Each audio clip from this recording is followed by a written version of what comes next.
오늘 우리에게 주실 하나님 말씀 찾겠습니다. 사도행전 26장 말씀입니다. 사도행전 26장 24절로 29절 말씀입니다. 신약성경 234페이지에 있습니다. 사도행전 26장 24절로 29절 말씀입니다.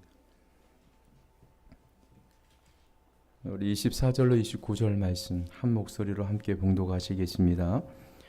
바울이 이같이 변명하매 베시도가 크게 소리내어 이르되 바울아 내가 미쳤도다. 내 많은 학문이 너를 미치게 한다 하니 바울이 이르되 베시도 각하여 내가 미친 것이 아니요 참되고 온전한 말을 하나이다.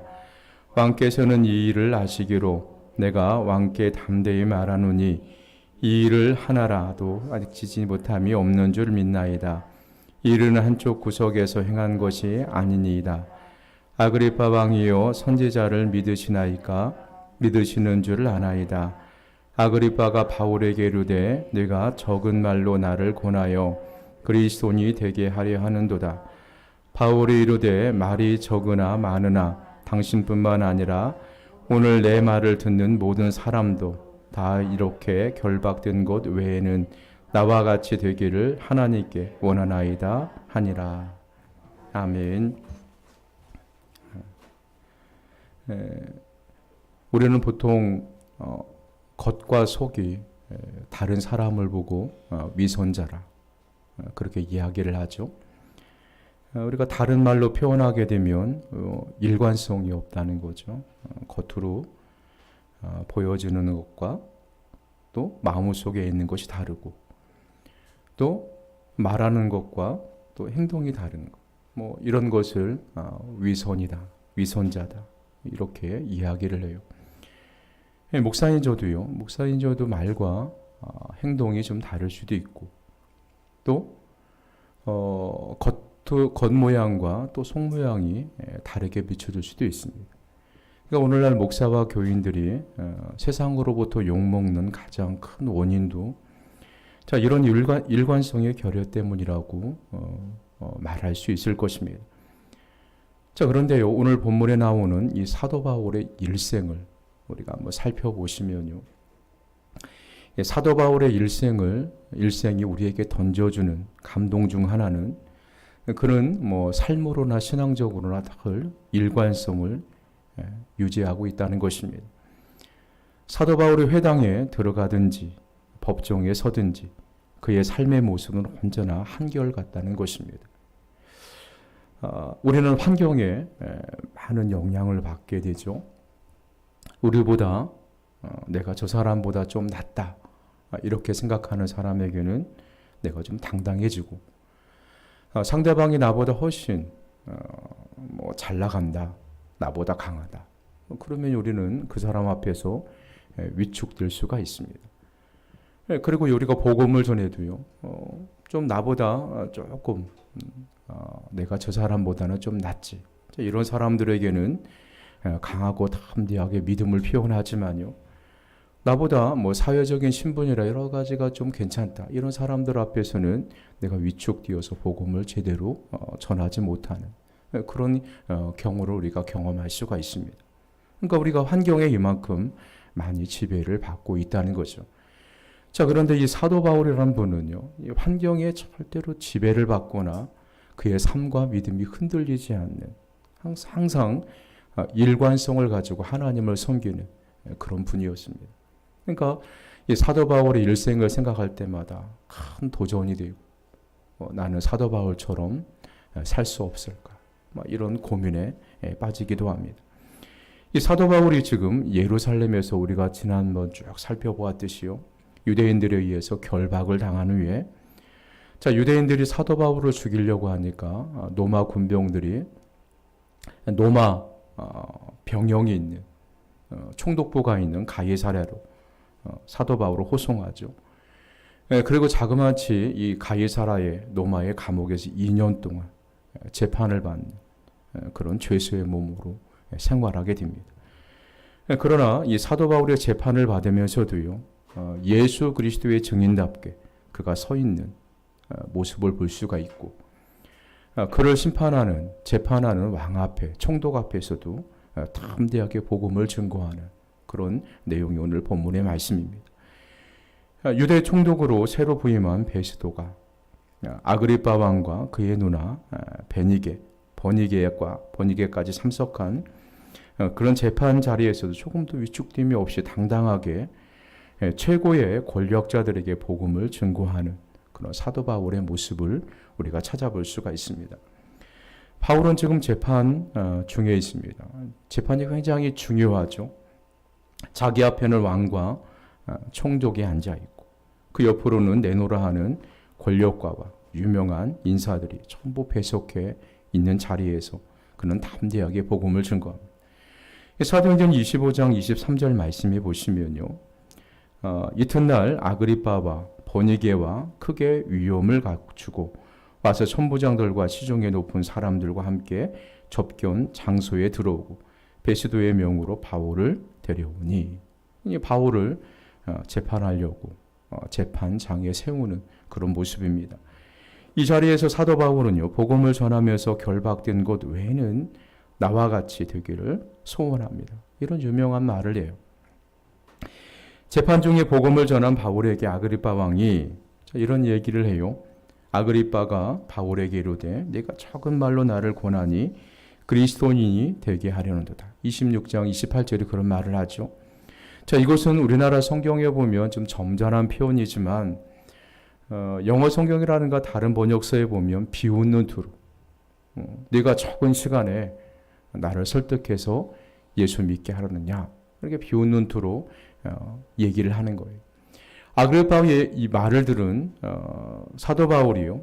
오늘 29절 말씀에 보면 바울이 이르되 말이 적으나 많으나 당신뿐만 아니라 오늘 내 말을 듣는 모든 사람도 다 이렇게 결박된 곳 외에는 나와 같이 되기를 하나님께 원하나이다 하니라.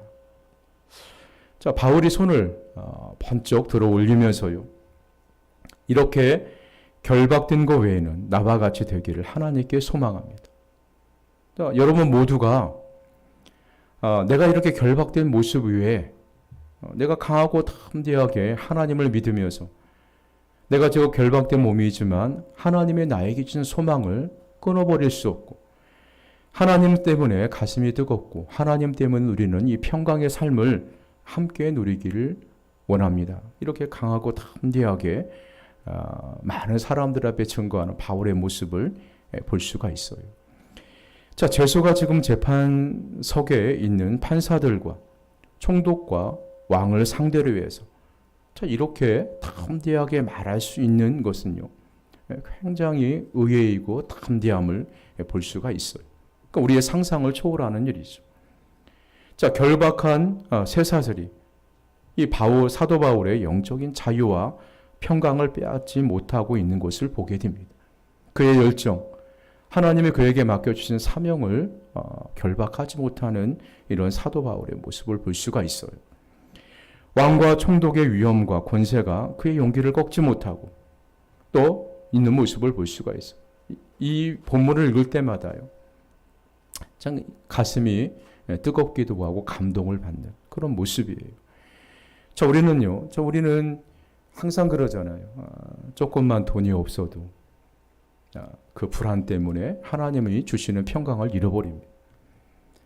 조금만 건강이 이상이 있어도 걱정과 근심이 우리의 믿음을 꺾어버려요.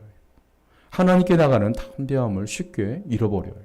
그런데 이 사도 바울은 2년여 동안요, 감옥 생활을 하고 또 그를 재판하고 있는 사람은 그 당시에 최고의 권세, 권력을 갖고 있는 사람입니다. 로마 황제가 파송한 총독, 그리고 그 지역을 다스리는 왕, 그리고 그 지역의 권세가들, 천부장들, 이런 사람들 앞에서 담대하게 나와 같이 되기를 원합니다. 내가 결박된 것 외에는 나와 같이 당신들도 하나님 믿고 구원의 소망 가운데 살아가기를 원합니다. 이렇게 담대하게 예수 그리스도를 증거하는 바울의 모습이 너무 감동적이에요. 유대인들이 사도 바울을 모함해서 가이사랴에 있는 감옥에 지금 갇혀 있습니다. 벌써 감옥에 들어간 지 2년이 다 되어 갑니다. 바울을 생각해 보면, 자, 바울이 가만히 생각해 보니까, 자, 유대인들의 손에서 벗어나는 길, 그리고 하나님께서 예수님께서 말씀하신 로마에 가는 길은요, 그가 로마 황제에게 상소하는 길밖에 없는 것입니다. 자, 그래서 이 사도 바울이 로마 황제에게 상소를 하게 되죠. 그리고 이후에 이제 사도 바울이 로마로 향하는 모습을 볼 수가 있어요. 자, 그런데 중요한 것은요, 이 총독이 이제 로마 사람인 사도 바울이 로마 황제에게 재판을 요청합니다. 자, 그러면 로마 황제에 가서 재판을 받으려면요, 황제에게 무슨 잘못이 저질렀는가, 범법 행위가 증명이 돼야 돼요. 자, 그런데 바울에게는 아무런 죄가 없는 것입니다. 아무리 유대인들이 어떤 말로 이렇게 고소를 해도 그 고소한 내용이요, 저 죄가 되지 않는 것입니다. 다만 그것이 로마법에 접촉이 되는 것이 아니라 그들의 종교의 관습에 접촉이 되는 부분이었습니다. 그러니까 이 베스도가요, 고민이 되는 것입니다. 사도 바울이 상소를 했으니까 로마 황제에게 보내야 할 텐데 그에게는 로마법에 접촉될 만한 죄가 없는 거예요. 자, 그런데 마침 그날이요, 이 베스도가 총독으로 부임한 지 3일밖에 되지 않아서 인사차 그 지역을 다스리는 이 아그리파 왕과 그의 누나 버니게가 함께 인사차 온 거예요. 자, 그래서 인사차 오니까 그의 자초지정, 사도 바울의 자초지정을 자세하게 이야기를 합니다. 그때 이 아그리파 왕이요, 그러면 제가 한번 재판을 한번 해보겠습니다. 제가 한번 이 사람이 어떤 죄를 갖고 있는지 제가 한번 잘 재판을 해보겠습니다. 자, 그래서 열린 재판이요, 사도행전 26장에 나오는 그 재판장의 그 배경이에요. 그러니까 사도 바울은 2년 동안 감옥 생활을 한 사람입니다. 우리가 보통요, 집에서 직장을 생활하지 않고 보통 집에서 한 일주일 정도 밖에 나가지 않았고 생활한다. 그럼 얼굴이 엉망이죠. 얼굴도 제대로 씻지도 않고 머리 손도 제대로 하지 않고 엉망진창으로 집에 있는 것을 볼 수가 있죠. 근데 자, 사도 바울이 2년 동안 감옥 생활을 하였다. 그러면요, 감옥 생활에서 뭐 제대로 씻기나 했겠습니까? 아니면 제대로 자기 자신의 외모를 좀 가꿨겠습니까? 옷도 허름하였을 것입니다. 남루한 옷을 입고 얼굴은 초췌해 있습니다. 머리는 헝클어진 모습으로 재판장에 나와 있습니다. 그리고 손에는 쇠사슬을 차고 있습니다. 자, 그러나 사도 바울의 눈은 빛이 나고 그의 얼굴에는 평안함과 담대함이 녹아져 있습니다. 자, 그래서 상대가 왕이든 총독이든 구애받지 않고 담대하게 예수님의 복음을 전하는 그 모습을 통해서 우리가 무엇을 배울 수가 있겠습니까? 예수님의 심정을 배울 수가 있고요, 사도 바울의 심정을 배우게 됩니다. 다시 말씀드리면 철저하게 무장한 복음의 증거자의 마음 자세를 볼 수가 있는 것입니다. 사도 바울의 마음에는 무엇으로 무장되어 있습니다?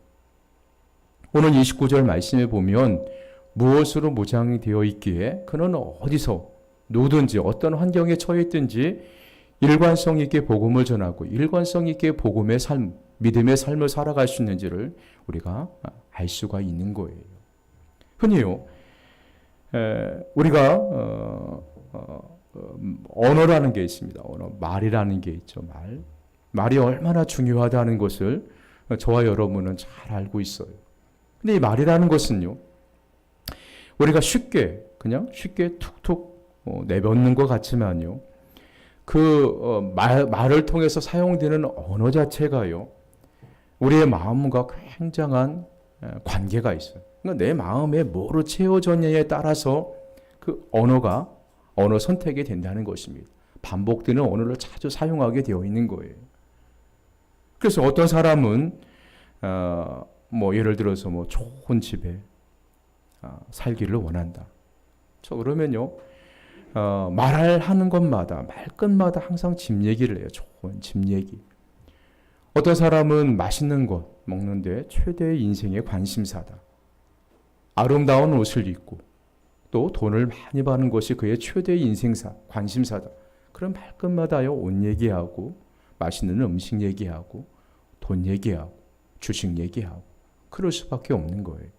그런 마음 속에 담아둔 것이 언어를 통해서 나오기 때문이에요. 근데 사도 바울이 어떤 형편이든지 누구를 만나든지 일관되게 복음을 증거합니다. 예수님을 자랑해요. 그것은요. 사도 바울의 마음 속에는 예수 그리스도로 가득 채워져 있다는 것을 볼 수가 있는 거예요.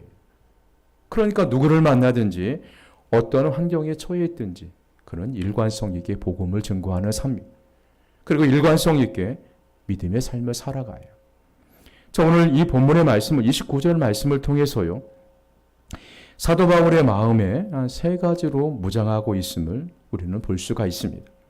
자, 그렇지 않고는요. 왕과 총독 앞에서 주눅들지 않고 담대하게 왕이여 나와 같이 되기를 원합니다. 총독이여 나와 같이 되기를 원합니다. 내가 쇠사슬에 결박당한 것 외에 당신은 나와 같이 되기를 원합니다. 그렇게 담대하게 이야기할 수가 있는 거예요. 여러분 막 엄청나게 부자 앞에 가서 여러분 나와 같이 되기를 원합니다. 가난한 저와 여러분이 그런 사람들 앞에 담대하게 나와 같이 되기를 원합니다. 이야기할 수가 있겠습니까? 세상적인 기준으로 볼 때는 저 사람이 훨씬 나보다 위대한데 훨씬 잘 되어 있는데 자 그런 사람들 앞에서 나와 같이 되기를 원합니다. 그럼 그 사람이 비웃죠. 너나 잘하라고. 근데 사도 바울은 분명히 2년 동안 감옥에 갇혀 있습니다. 남루한 옷을 입죠. 머리는 헝클어져 있죠. 얼굴은 꾀죄죄하죠. 자, 이런 사람들이 인간적으로 무엇이 자랑할 것이 있어서 왕 앞에서 총독 앞에서 나와 같이 되기를 원합니다. 이렇게 얘기할 수가 있겠습니까? 그것은 세상 것이 아니라 영적인 거예요. 하나님이 그에게 주시는 은혜예요. 은혜를 얘기하는 것입니다. 어떻게 바울은 그렇게 담대하게 왕이요 나와 같이 되기를 원한다고 말할 수 있었을까요? 사도 바울은 세 가지로 그의 마음이 무장되어 있음을 알 수가 있습니다. 첫 번째로는요. 자, 구원의 감격으로 무장하고 있음을 우리가 알 수가 있습니다. 29절 말씀에 보시면 바울이 이르되 말이 적으나 많으나 당신뿐만 아니라 오늘 내 말을 듣는 모든 사람도 다 이렇게 결박된 것 외에는 나와 같이 되기를 하나님께 원하나이다. 사도 바울이 이렇게 큰 소리로 말할 수 있었던 이유는요. 그 마음 속에 구원의 감격이 차고 넘쳤기 때문입니다. 나 같은 사람을 하나님이 구원해 주셨다는 감격. 이렇게 악한 죄인을 예수 그리스도께서 살리시려고 십자가에서 생명을 바치셨다는 사실 때문에 오는 감격. 그 감격이요. 가슴을 언제나 뜨겁게 한 것입니다. 그 사랑이요. 언제나 활화산처럼 타오르고 있었던 것입니다. 사도 바울이 쓴 신약 성경이 서신서죠. 그 서신서들을 쭉 살펴보면요. 사도 바울이 늘 강조하고 있는 그런 단어들이 있습니다. 나 같은 죄인을 하나님이 구원해 주셨다. 이렇게 악한 죄인을 예수님께서 살리시려고 십자가에서 생명을 바쳤다. 그 생각만 하면 사도 바울의 가슴이 뭉클해지고 또 감동하고 흐느끼는 그런 사도 바울의 모습을 우리가 느낄 수가 있는 것입니다. 예수님 십자가만 생각하며 사도 바울의 감정이 복받쳐요. 내가 어쩌다가 하나님의 사랑을 받았을까? 생각하면 자기도 모르게 눈실이 뜨거워지는 사람이 사도 바울이었습니다. 그래서 항상요.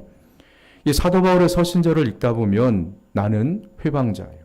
핍박자였는데 나는 교회를 핍박하고 예수님을 핍박하는 사람이었는데 하나님이 나를 사랑하셔서 구원해 주시고 또 나를 사도로 부르셨다. 이런 얘기를 계속 반복을 해요. 그러니까 생각하기 싫은 과거의 일을 자꾸 생각을 하는 것입니다. 그런 얘기를 해요. 이렇게요. 반복하는 이유는요. 이런 고백을 자주 하는 것은요. 자기는 전혀 구원을 받을 만한 자격이 없는 사람인데 하나님께 구원을 받고 사도로 부르심을 받았다는 것입니다. 내가 구원받을 만한 아무런 조건도 없고 그런 삶도 아닌데 자격도 아닌데 교회를 핍박하고 하나님을 회방하고 믿는 사람들을 박해하고 교회를 핍박했던 나를 하나님이 이런 구원 자격이 없는 나를 하나님이 구원해 주셨고 그것도 감사한데 자기를 사도로 부르셨다는 것입니다. 그래서 그는요 늘 이런 구원의 감격 속에서 살아가는 모습을 볼 수가 있어요. 자, 우리 중에서도요 이런 구원의 감격을 매일 느끼는 사람도 있고 전혀 느끼지 못하는 사람도 있을 것입니다. 또 처음에는 얼마 동안은 가슴이 뜨겁게 주님의 사랑에 감사하다가 시간이 지나가면서 서서히 식어져 버리는 그런 분들도 계실 거예요. 이런 현상은 결코 좋은 현상이 아닙니다. 왜 이런 현상이 자꾸 일어날까요? 가슴이 뜨겁지 않고 냉랭해지고 구원의 감격이 자꾸 식어만 갈까요? 여러 가지가 이유가 있겠지만요. 저는 한 가지 이유를 들려면 이렇게 말하고 싶습니다. 바울처럼 자기를 죄인의 괴수로 보는 시각이 약하다는 거예요. 다시 말씀드리면 나는 그래도 좀 낫다. 약간의 우월감이 있으면요. 절대로요. 우리가 구원의 감격 속에서 살아갈 수가 없습니다. 사도 바울은 교회를 핍박하고 스데반을 죽이고 그렇게 아주 못된 짓을 많이 했지만 나는 그 정도로 악한 사람은 아니야. 나는 바울보다 좀 나은 사람이야. 이런 생각이 밑바탕이에요. 밑바닥에 조금이라도 깔려 있으면요. 이런 생각이 결코 구원의 감격에 찬물을 끼얹는 역할을 하게 된다는 것입니다. 그래서 나는 저 사람들보다 낫지. 나는 저 예수님 믿지 않는 누구보다 낫지. 거짓말하고 사기치는 저 사람보다는 낫지. 그래서 내가 하나님께 사랑받고 구원받는 거야. 자, 이런 생각이요. 우리의 마음속에 조금이라도 있다면요. 우리는 구원의 감격 속에서 살아갈 수가 없는 거예요. 그러니까 사도 바울처럼 구원의 감격 속에서 우리가 살아가려면요.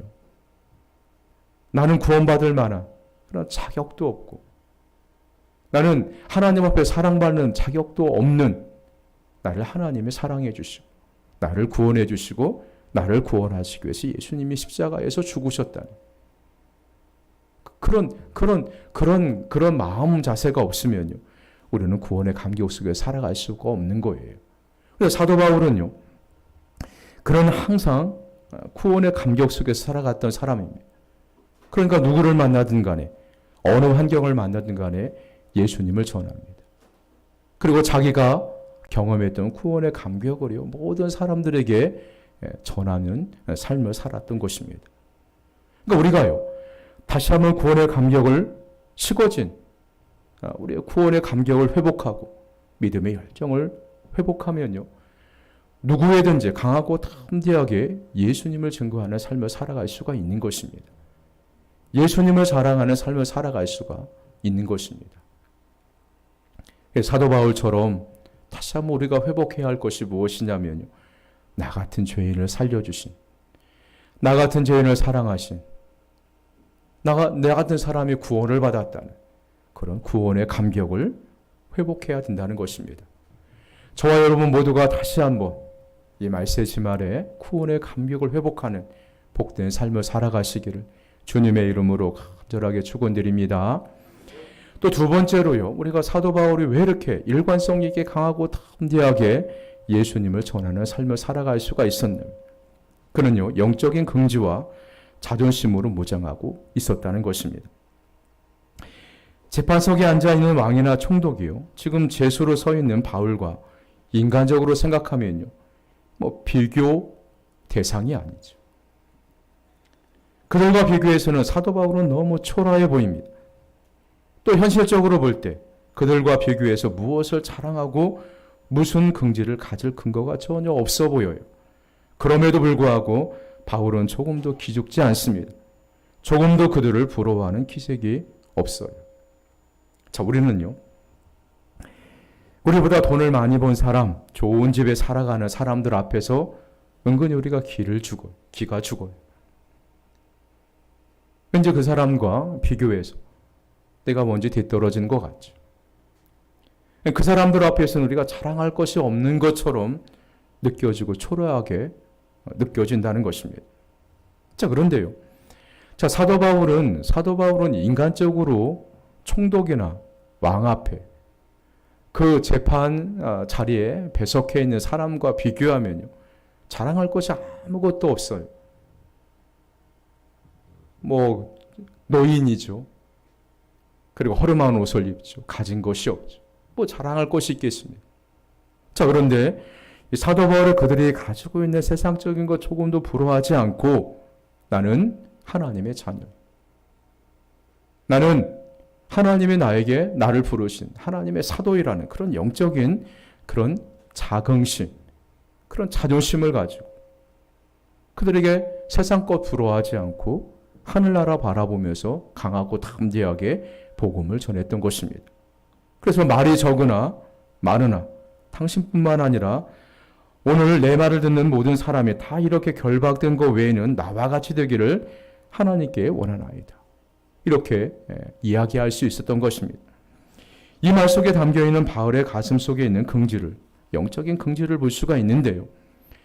나는 비록 쇠고랑을 차고 있는 몸이지만 나는 하나님의 아들이고 나는 비록 이와 같이 초라한 모습으로 서 있지만 하늘과 땅의 권세를 가지신 예수 그리스도가 나에게 생명을 살리는 복음을 맡긴 사도이다. 조금 후에는 예수님과 함께 하늘에 있는 모든 영광을 누릴 수 있는 영광스러운 하나님의 백성으로 선택된 사람이라는 긍지, 이런 자부심, 사도 바울의 가슴 속에 있었던 거예요. 우리가 나는 하나님의 자녀라는 그런 자긍심이 없이 우리는 복음을 전할 수가 없습니다. 나는 이 땅에 천국에 가서 예수님과 함께 천국의 모든 영화를 누릴 수 있는 그런 하나님의 자녀라는 자긍심이 없으면요, 우리는 세상 것만 부러워하고 나보다 세상적으로 훨씬 많이 가지고 있는 사람들 앞에 기죽을 수밖에 없는 거예요. 그 사도 바울은 이런 영적인 자긍심을 갖고 자부심을 갖고요 살았던 분이에요. 그러니까 세상적으로 그보다 훨씬 잘난 사람들 앞에 그런 거 부러워하지 않고 그 사람들 앞에 기죽지 않고 예수님을 전할 수 있었던 것입니다. 그러니까 세상에 있는 것은 잠시 누리는 것이요. 그저 몇십년 누리면 절대로 누리지 못하는 것들입니다. 요즘에 봄 많이 살면 80, 더 오래 사시면 90에서 100세까지 사시죠. 자, 아무리 오래 세상 것을 누려도 100년을 못 누립니다. 그렇지만 우리가 하늘나라에 가는 것은 영원히 누릴 수 있는 거예요. 예수님 믿고. 자, 이런 영적인 자긍심이 사도 바울로 하여금 그 왕 앞에서 총독 앞에서도 당신이 나와 같이 되기를 원하나이다. 당신이 나와 같이 되기를 소원합니다. 이렇게 담대하게 이야기할 수 있었던 것입니다. 자, 요즘에요. 코로나가 터지면서 초창기 때 한국 교회를 통해서 코로나가 많이 전파되기도 하고 또 매스컴이나 여러 군데 과대 보도가 되어서 마치 한국 교회가 코로나의 온상지인 것처럼 오해하시는 분들이 많고 또 심지어 우리가 예수님 믿는다는 것을 밝히는 것조차 두려워하고 또 우리가 전도하지도 못하는 그런 시대에 우리가 살아가고 있습니다.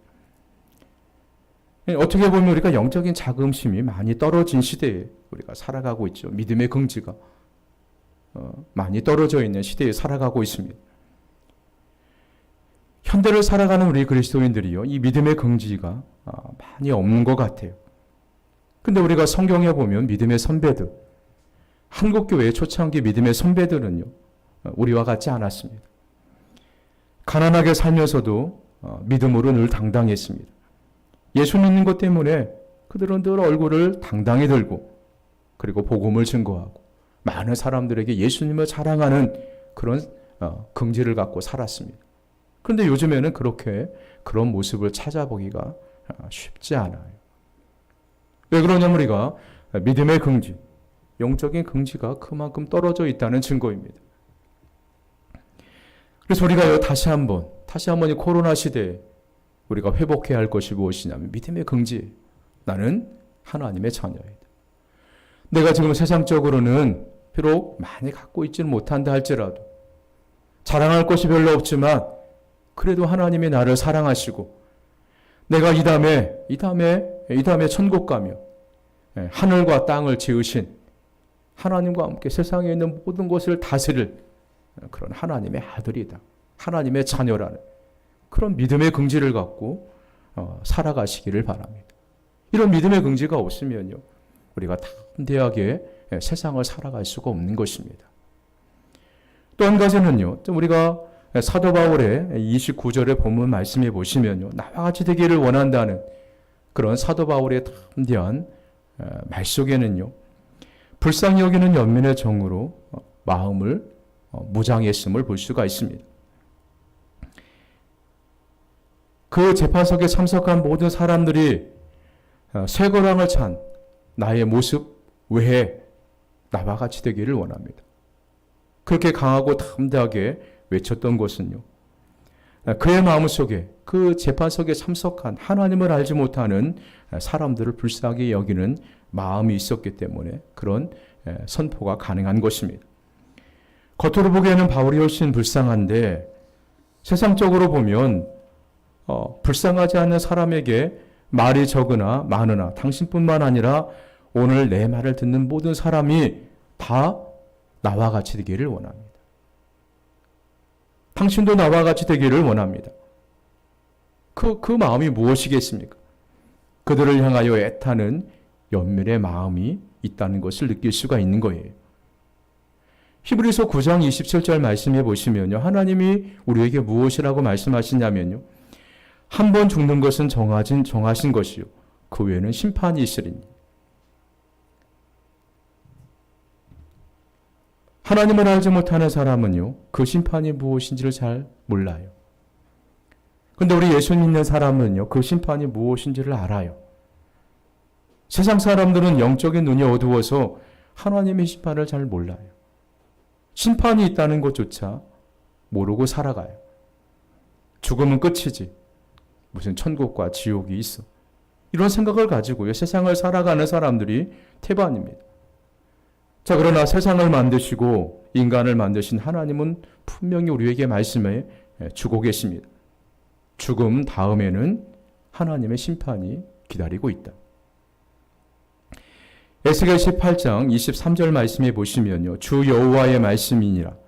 내가 어찌 악인이 죽는 것을 조금인들 기뻐하랴.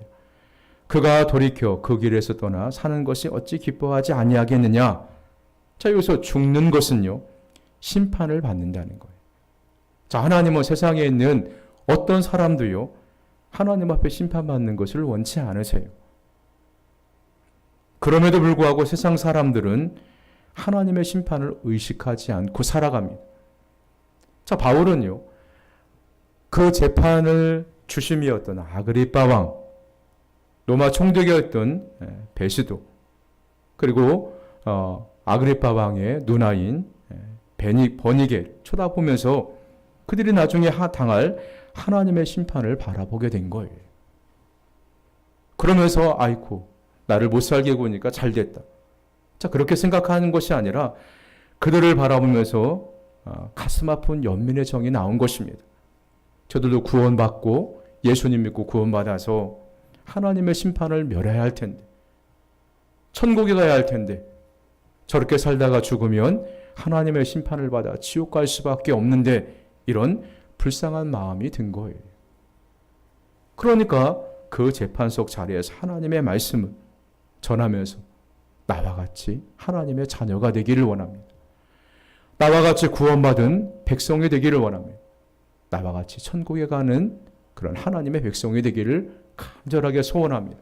이렇게 담대하게 말할 수 있었던 것입니다. 자, 오늘날이요, 우리 주변의 많은 사람들이 하나님의 심판을 알지 못하고 혹은 실감하지 못함으로 예수 믿을 생각을 전혀 하지 않습니다. 또 예수 믿는 사람조차도요, 하나님의 심판이 있다는 것을 실감하지를 못해요. 그러니까 가족들이 예수님을 믿든 안 믿든, 내가 사랑하는 친구들이 교회를 다니든 안 다니든, 우리 이웃들이 교회를 다니든 안 다니든, 예수님 믿든 안 믿든 별 관심이 별로 없어요. 복음을 전할 생각을 전혀 안 해요. 우리가 정말로 하나님의 심판이, 죽음 이후에 하나님의 심판이 기다리고 있고, 예수님 믿지 않는 사람이 죽으면 지옥에 간다. 예수님 믿는 사람이 죽으면 천국에 간다. 이런 내세의 확신이 있으면요, 우리가 복음을 전하지 않을 수가 없는 거예요. 내 사랑하는 가족들이 지옥에 들어가는데 어떻게 그들을 불쌍히 여기지 않겠습니까? 어떻게 그들에게 복음을 전하지 않을 수가 있겠습니까? 사도 바울처럼 그런 마음이 있으면요, 누구를 만나든 간에 복음을 전할 수가 있는 것입니다. 담대하게 나와 같이 천국 백성이 되기를 소망합니다. 이렇게 얘기할 수밖에 없는 거예요. 그래서 오늘 우리는요, 오늘 29절 말씀을 통해서 사도 바울의 마음이 무엇으로 무장했는가, 그런 구원의 감격으로 무장했습니다. 그리고 영적인 긍지와 자존심을 가지고, 자존심으로 그의 마음을 무장시켰습니다. 그리고 항상 그런 예수 믿지 않는 사람을 불쌍히 여기는 그런 연민의 정이 있었습니다. 그러니까 누구를 만나든 간에 기죽지 않고 나는 하나님의 자녀라는 그런 확신을 가지고 담대하게 복음을 전할 수 있었던 것입니다. 우리가 구원의 감격 속에서 또 우리가 영적인 긍지와 자존심을 가지고 복음을 증거하면요, 우리를 통해서 성령이 역사하는 줄 믿습니다. 복음의 능력이 나타날 줄 믿습니다. 하나님의 나라가 물의 바다처럼요, 바다를 덮음같이 온 땅에 충만해지는 날이 반드시 올 줄 믿습니다. 이것을 소망하고서 사도 바울이 평생을 전 세계를 다니면서 복음을 증거한 거예요. 우리 사랑하는 용인은과 교회 성도 여러분, 우리의 마음도 사도 바울처럼 구원의 감격으로 무장합시다. 그러니까 영적인 그런 긍지를 갖고 나는 하나님의 자녀라는 자존심을 우리 가슴을 무장하고 강하고 담대하게 복음을 증거하는 예수님의 정인된 저와 여러분이 되시기를 주님의 이름으로 간절하게 소망합니다. 우리 기도하시겠습니다. 살아계신 하나님 우리 아버지, 우리가 세상을 살아가면서 하나님 믿는다는 것이 얼마나 복된가, 우리가 믿는 하나님이 얼마나 위대하신 분인가, 얼마나 능력 있는 분이신가를 잘 알지 못하고 살아갑니다. 그래서 조금만 부족하다 싶으면, 조금만 약하다 싶으면 낙심하고 절망하고 세상적으로 나보다 더 잘된 사람을 부러워하면서 그들 앞에 기죽는 삶을 살아갑니다. 다시 한번 하나님 우리의 마음 속에 구원의 감격을 회복시켜 주시옵소서. 우리가 하나님의 자녀라는 그런 믿음의 긍지를 갖고 천국 백성이라는 그런 믿음의 자부심을 갖고 하나님의 세상을 살아가게 해주시옵소서. 담대하게 살아갈 수 있도록 우리의 마음을 주장하여 주옵소서. 예수님의 이름으로 기도드리옵나이다.